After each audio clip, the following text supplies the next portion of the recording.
What's going on, guys? Tower number 9 here, and today we're going to be discussing Aggro Bossk. Now, I had Fun Deck Fridays written there and then struck through, and the reason is, well, to be honest with you, this was supposed to be a Fun Deck Fridays deck. I was like, oh, I'll build a themed deck around bounty and bounty hunters.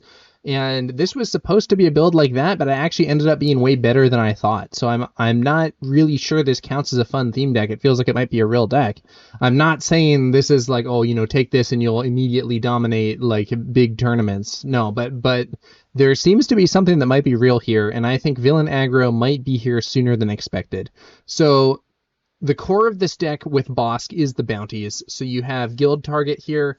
This is a 0-cost removal event, essentially, that also does base damage. And you're just like, why is it removal? Well, Bossk's ability allows you to deal 1 damage to a unit that has a bounty on it. So you can play this on your opponent's unit, and if they have 1 HP, you just use Bossk's ability and kill them, and then you score the bounty. If the opponent leads with a 1 HP unit, so like you might see Greedo, for instance, this can just kill them.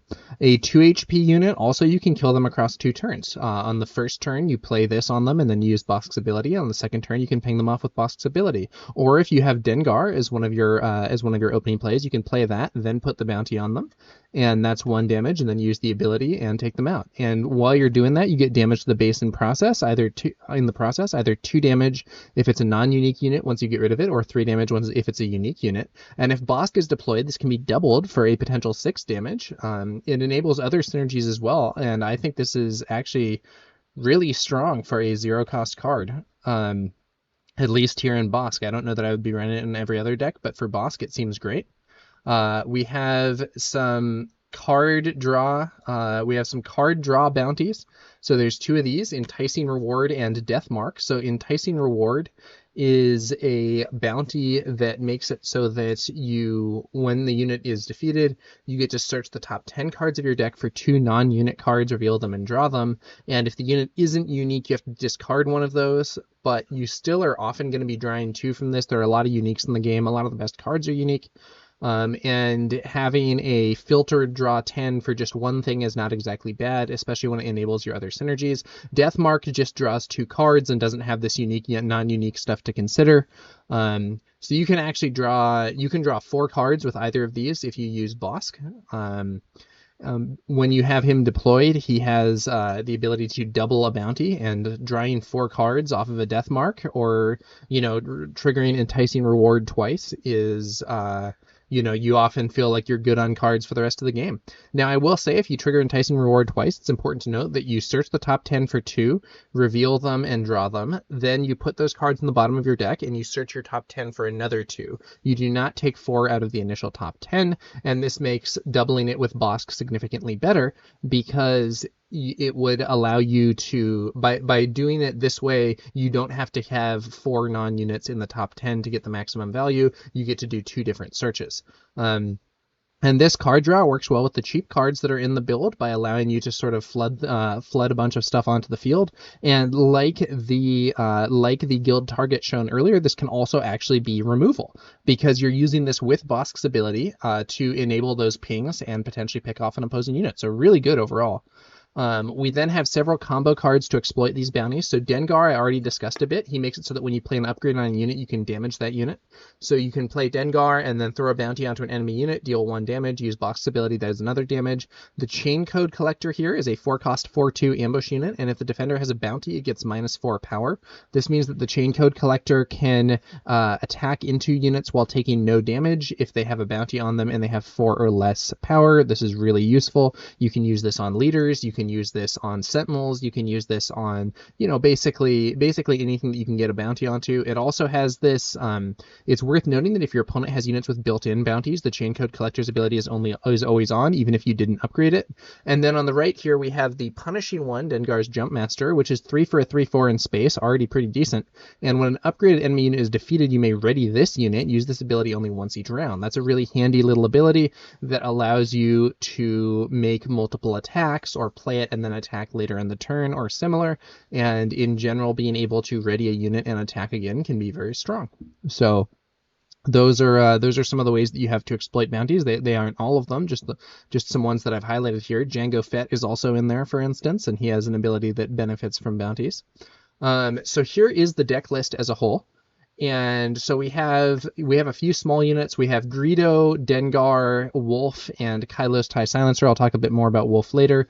We have some mid-cost with Boba Fett, the Punishing One, Toro Calican, Jango Fett, and 4 Lom, and the Chain Code Collector at 4, 2 copies of Zuckuss at 5, and we do have 3 Ruthless Raiders to be a closer. We also have Relentless Pursuit, which is a removal card that works especially well with bounty hunters, and we have Daring Raid, which is just a very versatile and effective card as a whole. In the sideboard, we have Imperial Interceptor to help deter space aggro, Disabling Fang Fighter for decks with powerful upgrades, Open Fire again for those matchups where we have to be a little bit more of the control, and Surprise Strike to have another little trick and get in there. And I do want to say this is not the final version of this build, like after, or this is the final version of the build that I have right now, but this is not like, I have not like intensively tested this for months. You know what I mean? I would not be surprised at all if later versions of this deck end up playing some substantially different cards. In fact, I think that's very likely.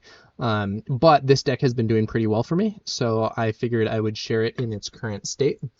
Some other things to talk about: Hotshot DL44 Blaster. Both modes of it are actually good in this deck.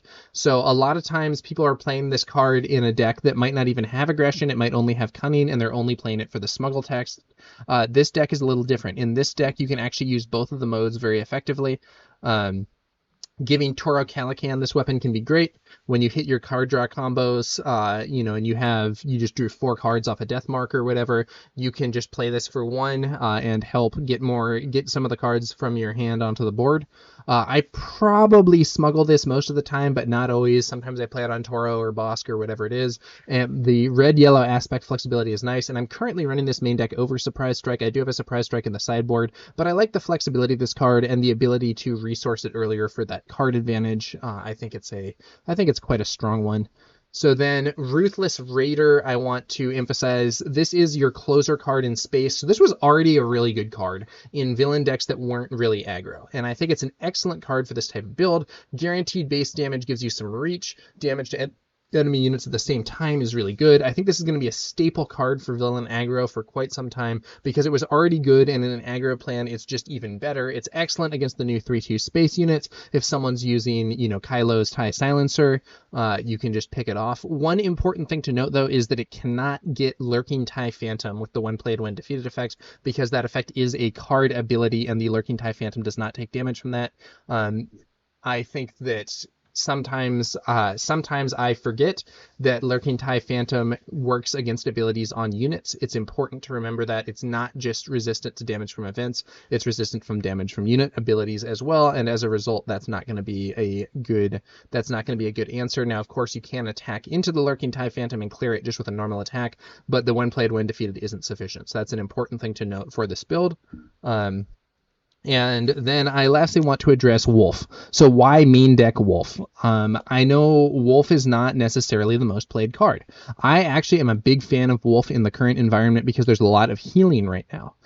Wolf is a 3/2 Saboteur, and when played or on attack, bases can't be healed for this phase. He does well against a lot of the opening units that people are playing.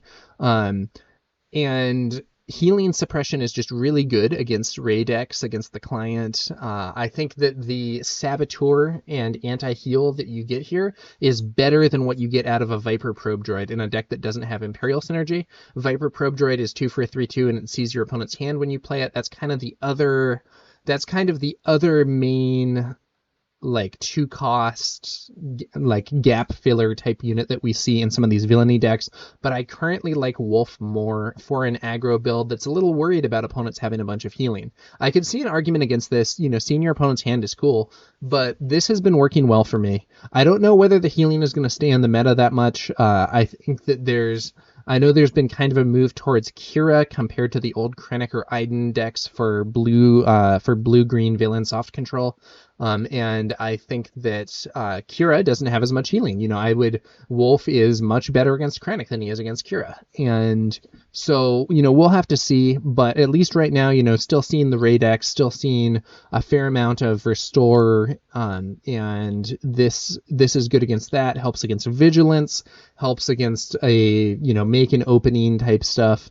And You can always just swap for Viper Probe Droid if you don't like Wolf, but overall I like this card and I think it's a nice inclusion. I'm often quite happy to have him when I end up either in a situation where the opponent plays an early Sentinel, a situation like I had a game earlier where I led with Wolf and my opponent led with Pike Sentinel, and I'm like, okay, I'll just walk past your Pike Sentinel and hit your base for 3, and then he either has to attack into Wolf with the Pike Sentinel and then trade, which, like, okay, it's a trade, but I already did my damage, or he has to hit the base and the Pike Sentinel's just not stopping me.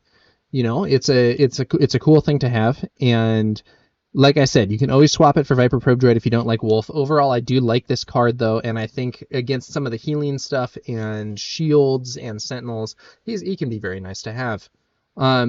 Yeah, so that's the build, and sort of final thoughts. This deck was a big surprise for me. It was much stronger than I realized when I was first making it. I was going for theme. I was not going for power level. One note is that I intentionally am not playing the Bounty Guild Initiate, the one that does, it's a 1-cost 1/2 that does 2 damage to a ground unit if you have another Bounty Hunter. And it's like, oh, why are you doing that? Your deck is full of Bounty Hunters. Well, it has a lot of Bounty Hunters, but that card is not aggro, and this is an aggro deck. It's very possible I should be running it.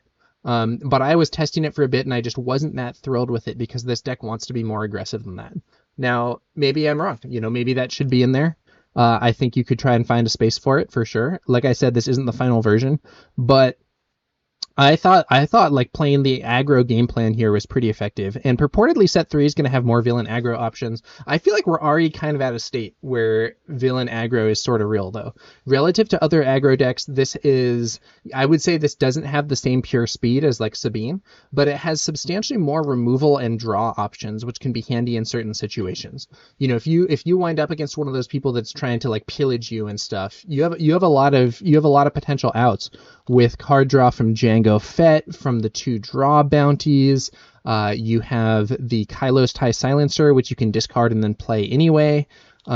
This list isn't the be all end all. There's a lot of room to explore overall, but I feel like it's pretty solid, and there's room to grow, and villain aggro is pretty real. It's also worth noting that Bossk's abilities get bonus value against built-in bounty cards. So when someone plays that clone deserter, for instance, Bossk can ping that without you having another bounty to play on it, and Bossk can even get a double draw. If he's in play and you defeat that unit, you can collect that bounty again.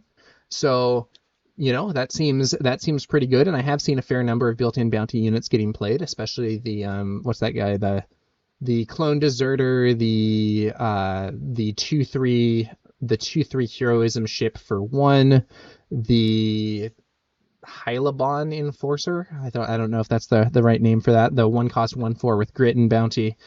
So boss can be quite useful against those units. And then last but not least, it's worth noting that, like, I was impressed enough by Bossk that it seems like it's worth probably testing with other colors. I'm especially kind of curious about what a green Bossk deck might end up looking like. I think it would probably be a little less aggro, but I'd be interested to see that. And, you know, Energy Conversion Lab is, of course, a great card. There's some cool stuff that you can potentially try out, but I was pretty impressed with Bossk when I was playing him, and 9 bounties in the deck doesn't seem like a ton of bounties, but the ones that I have are good, and I didn't want to put in bounties that I was less confident in. If you wanted to increase your bounty count, you could be playing Wanted, for instance. That's another 0-cost bounty, which is convenient in the early game, but I wasn't sure that was like impactful enough. Maybe it is, you know, I have not done extensive testing at all with that, but so I think this is a pretty cool deck. I enjoyed playing it. It ended up being significantly stronger than I thought, so this is kind of a more normal deck tech video instead of a Fun Deck Fridays video. My apologies for not having a Fun Deck Fridays last week, but you know, the thing that I was preparing for, it ended up being a little different. We will hopefully have another fun deck for you guys tomorrow. Thanks to y'all for watching, and, you know, I'd be happy to hear your thoughts on this in the comments below. Do you think this deck is terrible and I'm crazy? Have you been testing something like that and you think it's good? Have you been trying a different version of Bossk that you're excited about? Yeah, let me know what you think. I'd be curious to hear your thoughts. Thanks again for watching, and we'll be back later with some more Star Wars Unlimited content. I will catch you guys later.